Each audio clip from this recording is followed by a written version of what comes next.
Os sábios antigos contam que essa história aconteceu há muito tempo no Nossoquém, que significa lugar de pedras, e é a morada dos deuses Sateré Maué. No Nossoquém, os animais falavam e agiam que nem gente. A dona do lugar era uma jovem chamada União Assapi, e ela morava com 2 irmãos. É nesse lugar sagrado que acontece a história daquilo que se tornaria um dos maiores símbolos do Brasil, o Guaraná.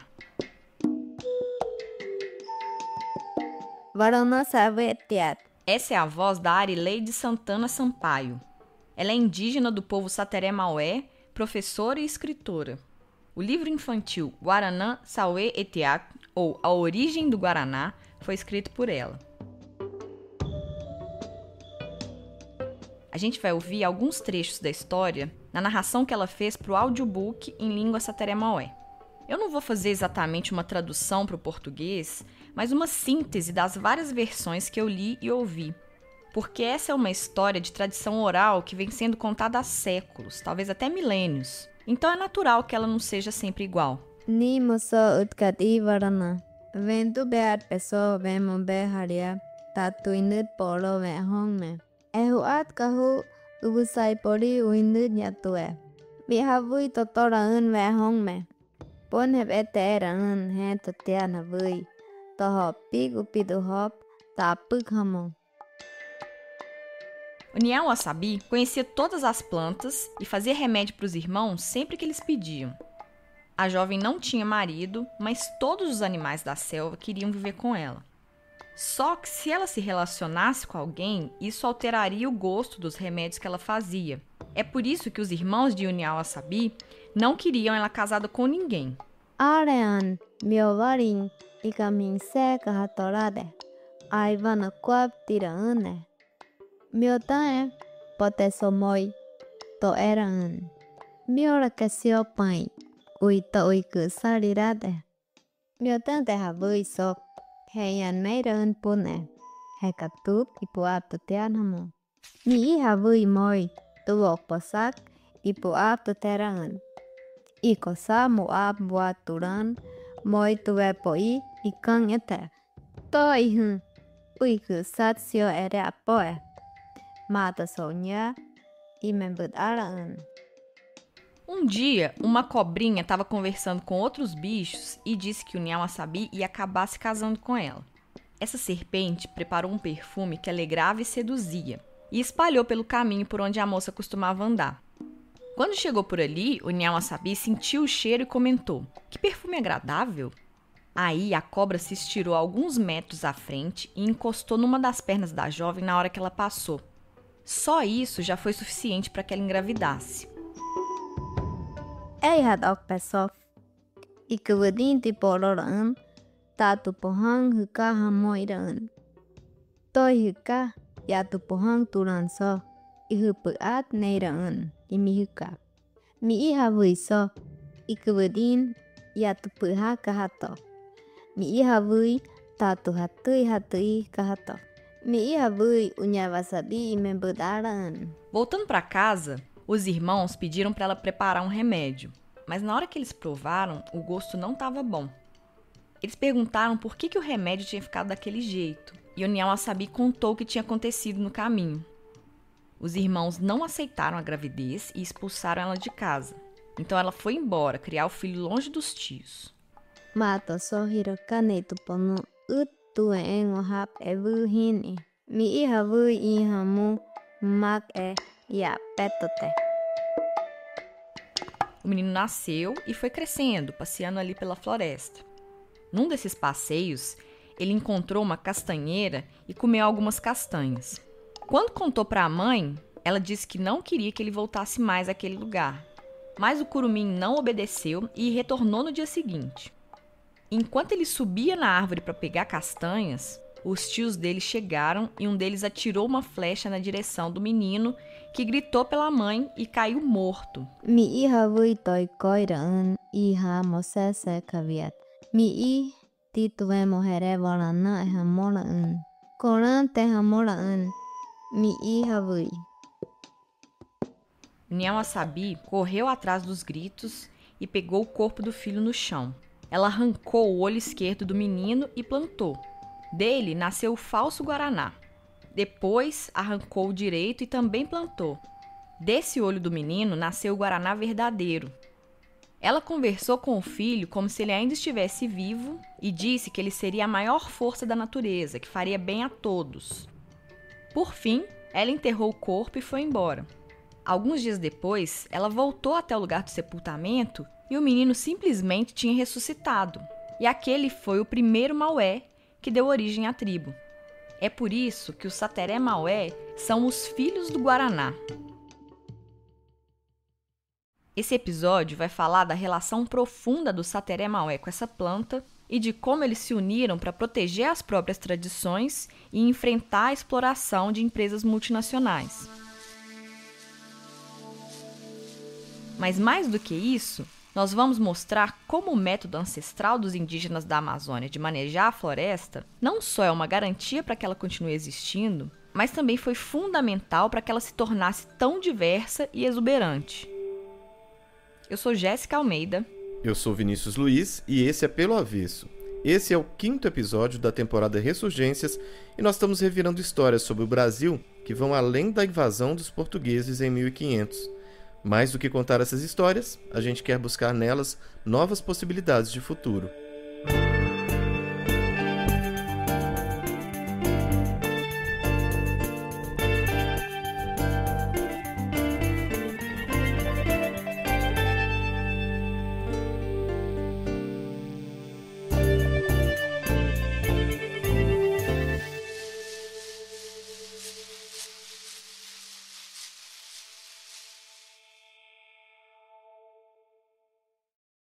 Antes de retomar a história do Sateré Maué e do Guaraná, a gente precisa voltar um pouco no tempo. Alguns milênios, na verdade. No ano passado, enquanto a gente estava em Santarém, nós fomos até o Laboratório de Arqueologia da UFOPA, a Universidade Federal do Oeste do Pará. Tá, eu sou Clyde de Paula Moraes, pode me chamar de Clyde Moraes, o que você preferir. O Clyde é professor no programa de Antropologia e Arqueologia da UFOPA.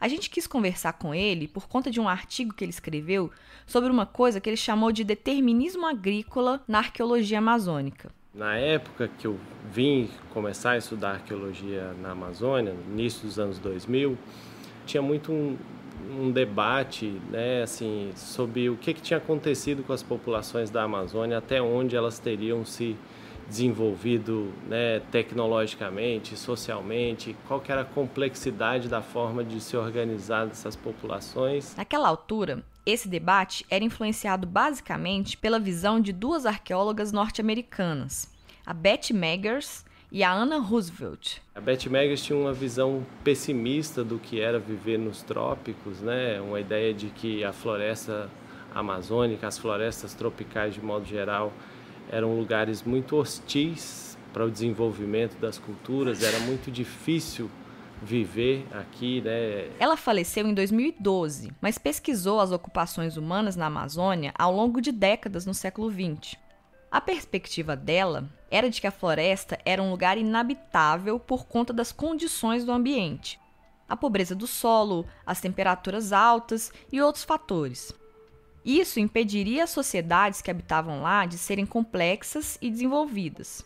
É por isso que, para ela, não dava para encontrar coisas comparáveis ao que os Incas fizeram nos Andes e os Astecas e Maias na Mesoamérica.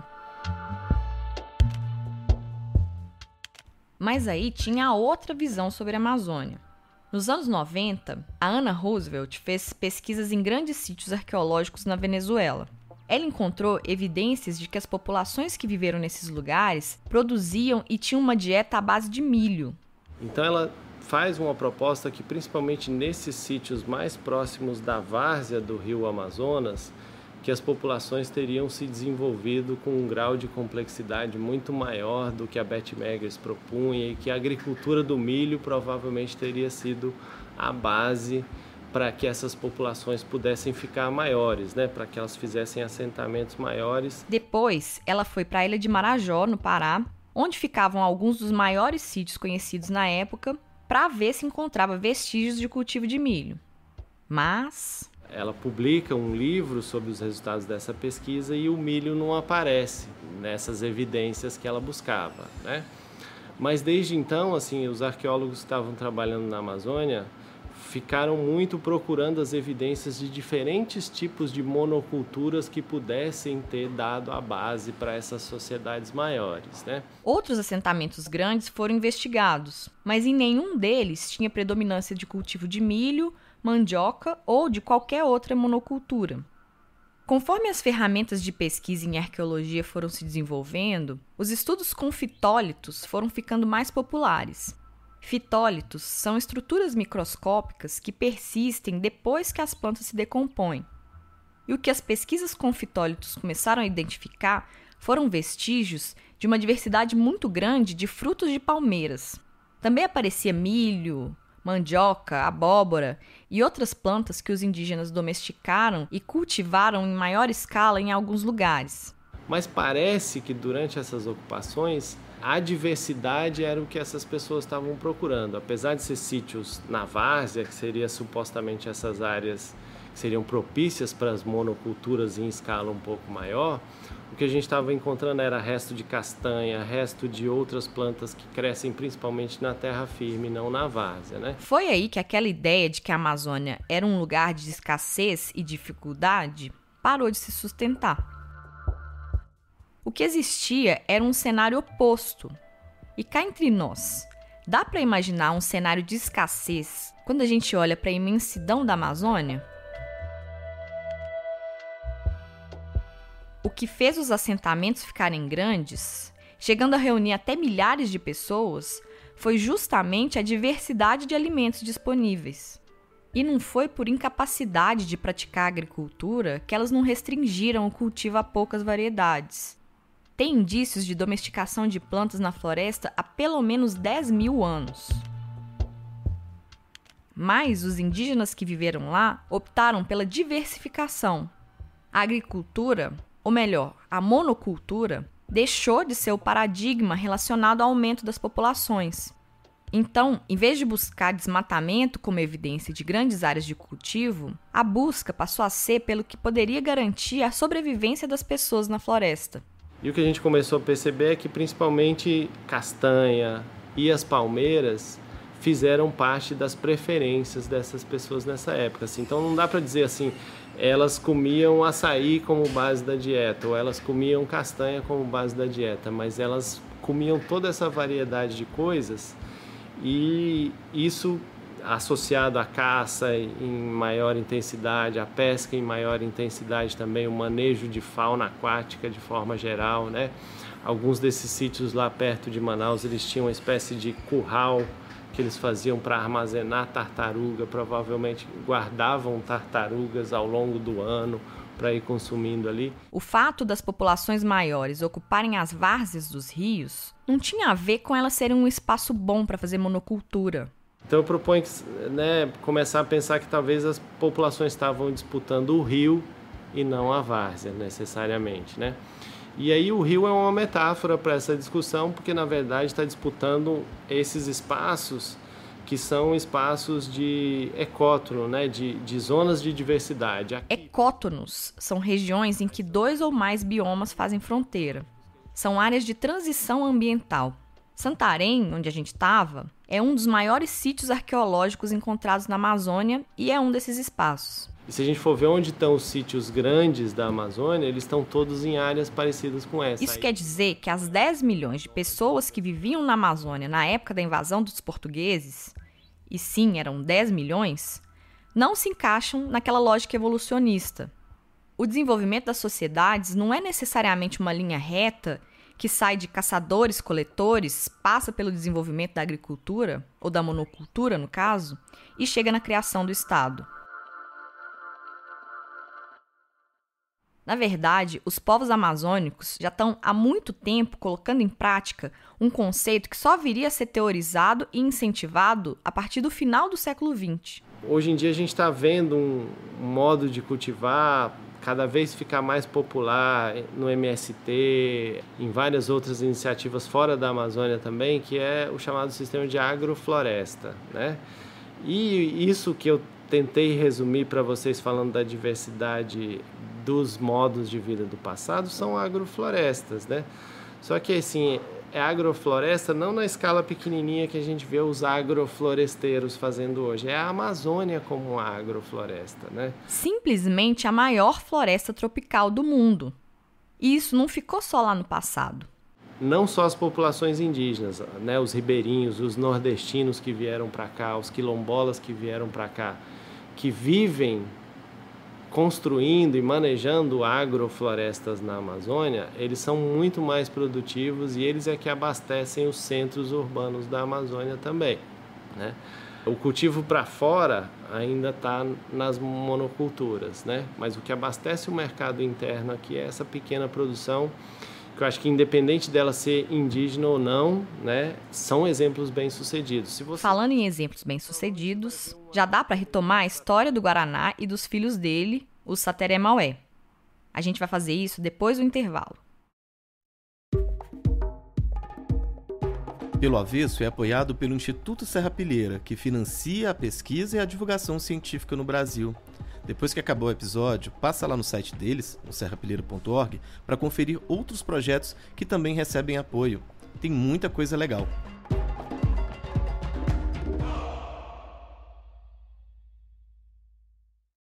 Quando a gente fez aquela viagem para a Amazônia no ano passado, teve um dado momento que a gente fez um bate-volta de Santarém, que é no Pará, até Parintins, que já fica no estado do Amazonas e é famosíssima por aquele festival que tem o Boi Caprichoso e o Garantido, né? Assim, bate-volta entre aspas, né? Porque na lancha de ida foram umas 5 horas, que eu achei ótimo, rápido. Mas o barco da volta foram umas 20 horas, né? Esse transporte fluvial lá na Amazônia, ele tem um tempo próprio, né? Não adianta a gente ter muita pressa. Mas enfim, aí a gente foi até Parintins, porque lá que fica a sede do consórcio dos produtores Sateré Maué. Mas antes de falar dessa iniciativa específica, eu queria recuperar um pouco da história do Sateré Maué com o Guaraná, para além daquela história de origem que eu contei lá no início do episódio. A língua Sateré Maué, ela faz parte do tronco tupi, que a gente já falou aqui, né? Que também é o tronco do tupinambá e que deu origem ao Inhangatu. Uhum. E Sateré quer dizer lagarta de fogo e é uma referência ao clã mais importante dessa etnia. E Maué significa papagaio inteligente e curioso. Eu amei muito esse significado. Não, fica parecendo com um aviso, né, para os inimigos. A gente é inteligente, é curioso e ainda pode te queimar. Né, já deixa bem, deixa bem claro. Evidente, é. Segundo os relatos dos anciões Sateré Maué, nos tempos imemoriais, eles ocupavam um vasto território que ficava entre o rio Madeira e o rio Tapajós. Os primeiros contatos deles com os brancos aconteceram na época de uma coisa que a gente também já mencionou aqui, que foram as missões jesuíticas. Isso foi em 1669. Desde então, tanto o território que eles ocupavam, quanto a população foi reduzindo, né? Como aconteceu com a maior parte dos indígenas do Brasil. Sim. Hoje eles vivem majoritariamente na terra indígena Andirá-Marau. Andirá e Marau são 2 rios, e a terra indígena fica entre os estados do Pará e do Amazonas. Uhum.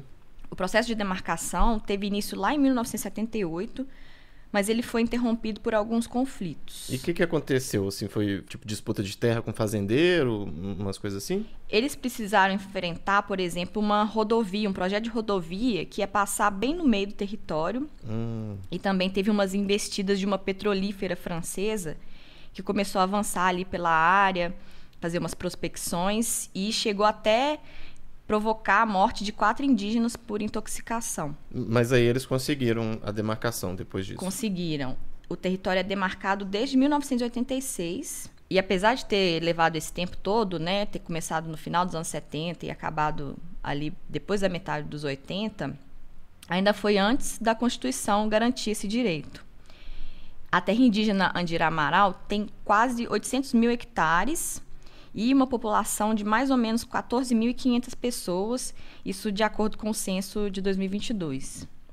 Só que também tem Sateré Maué morando nas cidades de Barreirinha, Parintins, Maués, Nova Olinda do Norte e em Manaus. Todas essas cidades ficam no Amazonas.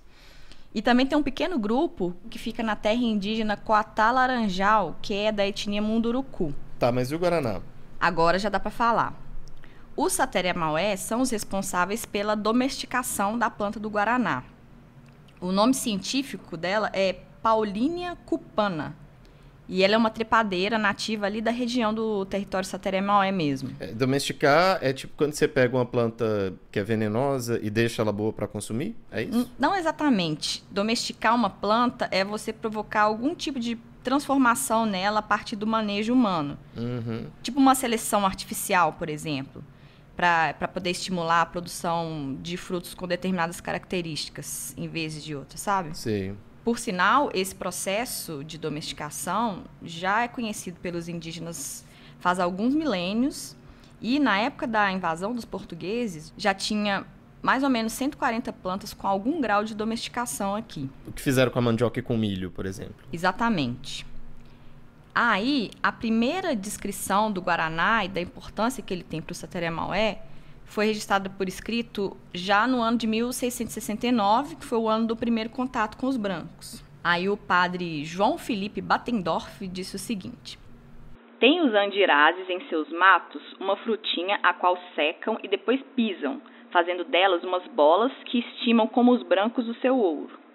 Chama-se Guaraná. Desfeitas com uma pedrinha em cuia d'água, dão tanta força como bebida que, indo à caça, um dia até outro não sentem fome, além do que tiram febres, cãibras e dores de cabeça. Andirazes é como os Sateré Maué eram chamados pelos jesuítas? Sim, eles têm... Sateré Maué é a autodenominação deles, mas eles já foram chamados de algumas outras coisas. Uhum. Tipo Mauris, Maranhá, Magneses, Mavás. Meu Deus. É. Enfim, é comum, né? Eles... Sateré Maué é mais bonito. E tem aquele significado. É, fantástico. Mas nesse trecho, ele já dá uma ideia de como que é o beneficiamento do Guaraná que os Sateré Maué fazem.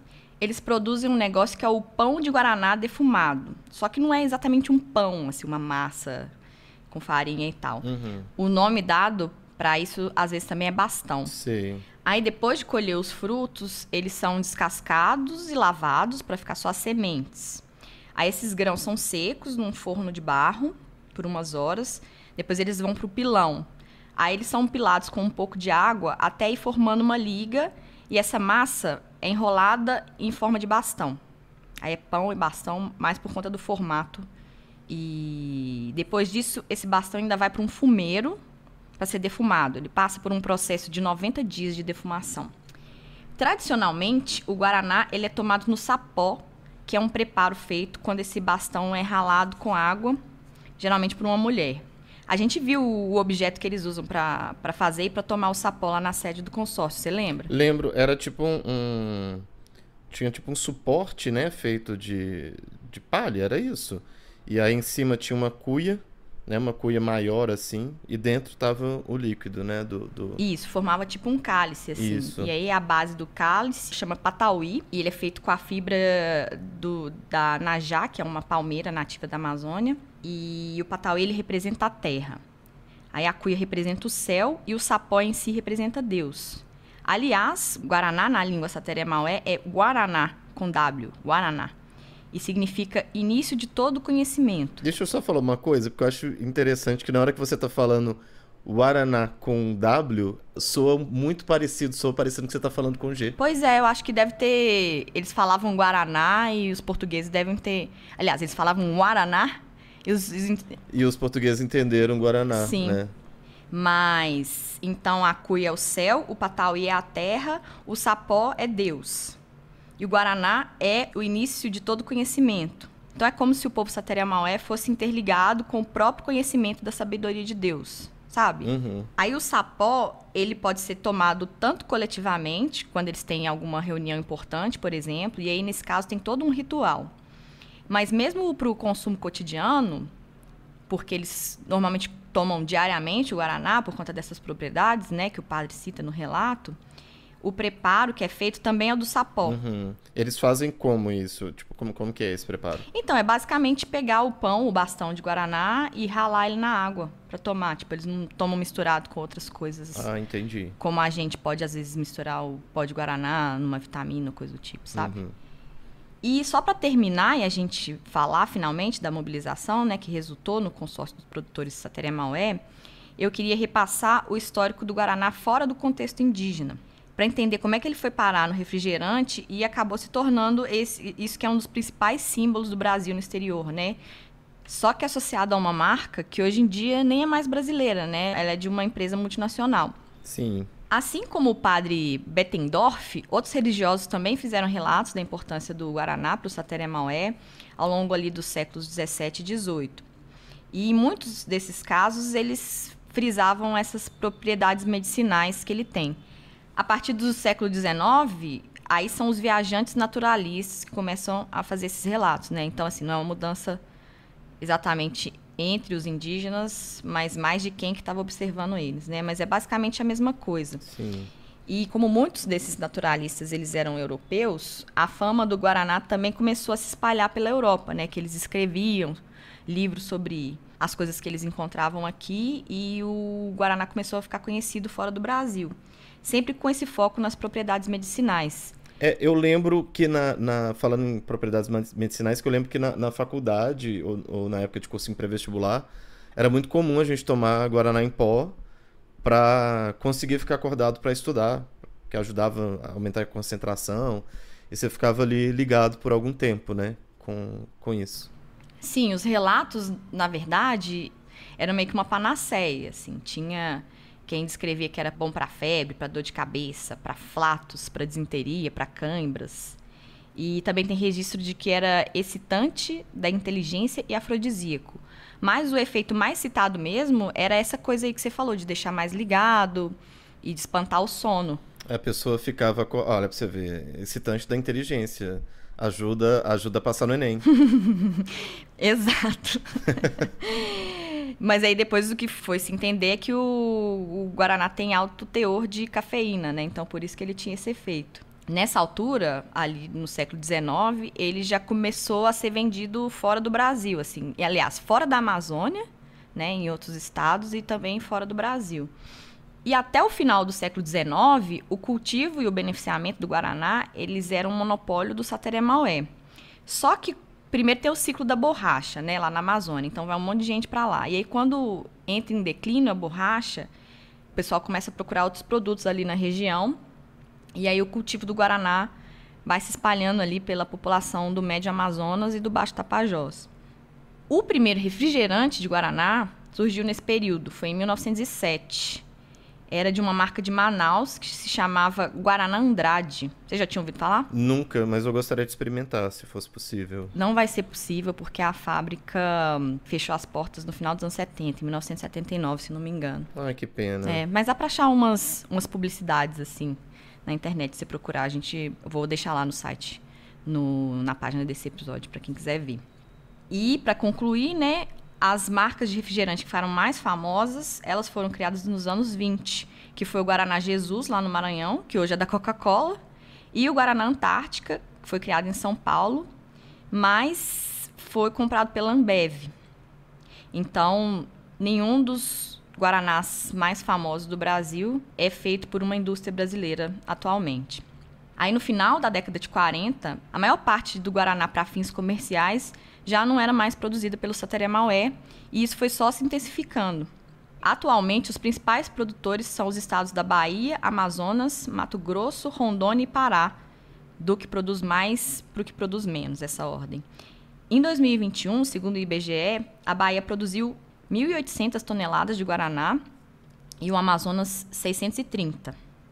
Desse total, quase metade foi para a indústria do refrigerante e o restante ou foi transformado em extratos, xaropes, pó e bastão, ou foi para laboratórios, ou então foi exportado. Nossa, é muito curioso, né? Porque ele perde um pouco a relação com o território, né?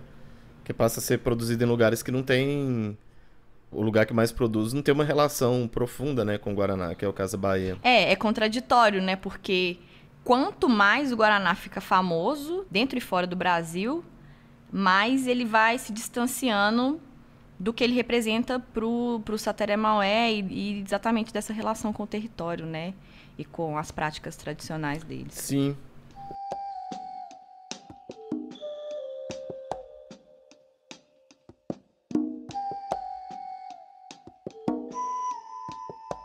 Lá em Parintins, nós fomos recebidos na série do Consórcio dos Produtores Sateré Maué pelo Eliaque Oliveira. O meu nome é Eliaque, né? Eliaque Oliveira. Tenho 26 anos. Apesar da pouca idade, o Eliaque é secretário-geral do consórcio. Foi ele que conversou com a gente também porque ele mora em Parintins e muitos dos integrantes do projeto tinham viajado para as aldeias para votar.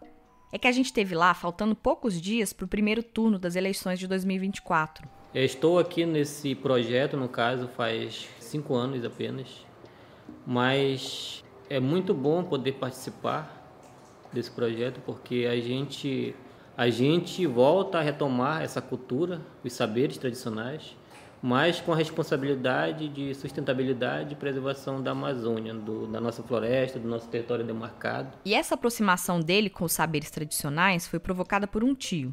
Foi em 2016, quando o meu tio Obadias Garcia me chamou, né? E tive a oportunidade de adentrar novamente nessas raízes. O Obadias Garcia é uma figura importante nessa história. Ele foi um dos articuladores do Conselho Geral da tribo Sateré Maué, instituído em 1989, para ser um instrumento social e comunitário de gestão do território. Então, o Conselho Geral da tribo Sateré Maué, ele nasceu para poder conscientizar, lutar pelo povo, pelo território. E também criar projetos sustentáveis na época, para gerar benefícios, trazer mercado justo aos quem quer trabalhar com a cultura do Guaraná, dos produtos da sociobiodiversidade. Então, existiu essa ideia de trabalhar com os produtos próprios do território. Uma das primeiras medidas do Conselho foi romper com o esquema comercial dos regatões e começar um processo de independência econômica. Os regatões têm uma longa história na Amazônia e são um tipo de comerciante que viaja de comunidade em comunidade pelo rio. A lógica é a seguinte: eles levam mercadorias para pequenos produtores e, em troca, pegam produtos regionais, agrícolas e extrativistas. O esquema comercial do Guaraná era atrelado aos regatões desde os tempos da colônia e isso limitava os produtores indígenas, porque tornava eles dependentes desses atravessadores. Depois, em 1995, foi criado o Projeto Guaraná para impulsionar a autonomia dos produtores. E daí foi instruindo aos outros Sateré Maués a produzirem, a trabalhar com a própria cultura, a identidade, trazer economia solidária dentro do território. É o que eles chamam de projeto de etnodesenvolvimento, com foco na produção e comercialização diferenciada do Guaraná nativo. A proposta é garantir padrões éticos, ecológicos, sociais e culturais para a produção, que é direcionada em boa parte para o mercado internacional. As primeiras exportações foram em quantidades pequenas, e aí foram aumentando conforme eles foram se familiarizando com os aspectos operacionais e políticos do trabalho. Até que em 2006, o Consórcio dos Produtores Sateré Maué foi constituído como uma articulação do Conselho Geral da tribo. Hoje são 380 famílias cadastradas no consórcio de produtores Sateré Maué. E os produtos Guaraná, ele está espalhado em mais de 22 países. Em 2021, um dos principais clientes do consórcio, a empresa francesa Guaiapi, pagava 50 euros por quilo de Guaraná em pó, cerca de 15 vezes mais que os R$20 por quilo pagos por marcas famosas aqui no Brasil. A produção feita no âmbito do consórcio tem uma série de certificações, inclusive a de denominação de origem, concedida em 2020 pelo INPE, o Instituto Nacional de Propriedade Industrial. Isso quer dizer que o Instituto reconhece que a terra indígena Andiramaral é o bioma original do Guaraná e que os saberes do povo Sateré Maué são fundamentais para que se tenha um produto diferenciado.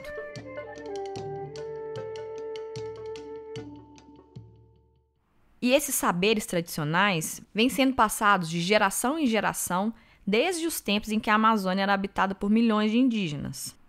No mínimo. Uma das formas é quando o Sateré Maué, em sua área de produção, ele planta a macaxeira, tira, vai à mata, pega o guaraná, produz e planta outras espécies ao redor, virando um sistema agroflorestal. E isso não é bom só para o guaraná em si ou para o ambiente em que ele é cultivado. É uma vantagem para o produtor também. O guaraná ele só dá safra de novembro a dezembro, mas tem outros produtos que dão em outros meses. Então, o produtor Sateré-Moé, ele consegue assim diversificar as plantas, né, o seu cultivo, as vendas e trazer um recurso durante todo o ano. Hoje, o catálogo do consórcio tem mais de 10 itens além do guaraná. Os principais produtos associados hoje que mais tem na área são o guaraná, o pau-rosa, o ipê-roxo, a copaíba e a andiroba. O problema é que fatores que estão além do que os produtores indígenas podem controlar acabam influenciando a produção. O projeto ele já chegou a exportar até 12 toneladas, né, no ano. Mas quando não existiam esses fatores climáticos, né? Hoje sabemos que existem as secas, existem vários fatores no qual diminuiu muito essa produção. Então, basicamente, no máximo até 5 toneladas hoje é exportados. E esse é um caso clássico de os justos pagam pelos pecadores, porque a gente já sabe quem está provocando essas mudanças. Muitas indústrias hoje não se preocupam com o meio ambiente, com a sustentabilidade, e a gente está indo atravessado nisso, né? Uma estratégia que os Sateré-Moé encontraram para lidar com isso foi incorporar aliados ao consórcio para aumentar a área de influência. Porque cadastrando produtores ribeirinhos, caboclos ao redor, cria uma faixa de proteção, porque eles seguem o mesmo processo do povo Sateré-Moé, seguem o mesmo protocolo, não deixa entrar clones, pesticidas, adubos químicos, não fazem queimadas e trabalham tudo para o meio orgânico. A Amazônia seria capaz de sustentar a população que ela tem hoje com os produtos amazônicos, né? Ela só não é capaz de sustentar o mundo com as monoculturas que o mundo quer. Esse é o Clyde Moraes outra vez. A vida das pessoas está piorando na Amazônia, né? Assim, o clima está ficando insuportável na maior parte dos lugares da Amazônia e o que está havendo é concentração de renda e não distribuição de renda com o novo fenômeno de uso da Amazônia, né? É pensando nisso que o Clyde cita um outro arqueólogo que trabalha na Amazônia há muito tempo, o Michael Heckenberger. Ele fala em arqueologia do futuro. A arqueologia na Amazônia não é para o passado, né? A arqueologia na Amazônia é para a gente pensar no futuro, porque assim, o passado já foi melhor do que o que a gente está fazendo agora, né? Assim, porque o senso comum entende o modo de vida indígena como ultrapassado, atrasado, pouco produtivo. Mas o que a arqueologia feita na Amazônia mostra é exatamente o contrário. O jeito que os indígenas cuidam da floresta hoje, que é o jeito como eles cuidavam há milhares de anos, já estava muito à frente desse modo predatório que tanta gente ainda trata como desenvolvimento. Então as pessoas estão mexendo muito com a floresta, mas mexendo de uma maneira diferente do que a gente acha que é a ação humana na floresta, né? Mexendo para intensificar a produção, intensificar a diversidade de coisas que estão crescendo, né? A gente se acostumou a associar a presença humana à devastação do ambiente. Parece que tudo que envolve gente e qualquer tipo de melhora para as nossas vidas necessariamente leva à deterioração e ao empobrecimento do que tiver ao redor. Só que o que a experiência do Sateré-Moé mostra e a arqueologia reforça, porque não é de hoje que os indígenas estão cientes disso, é que os seres humanos nem sempre são prejudiciais para os ecossistemas. Pelo contrário, é possível que ajudem na manutenção do equilíbrio, mas é mais do que isso. A presença humana pode ser benéfica e tornar os ambientes mais diversos e produtivos. O trabalho dos povos indígenas na Amazônia é o maior exemplo disso.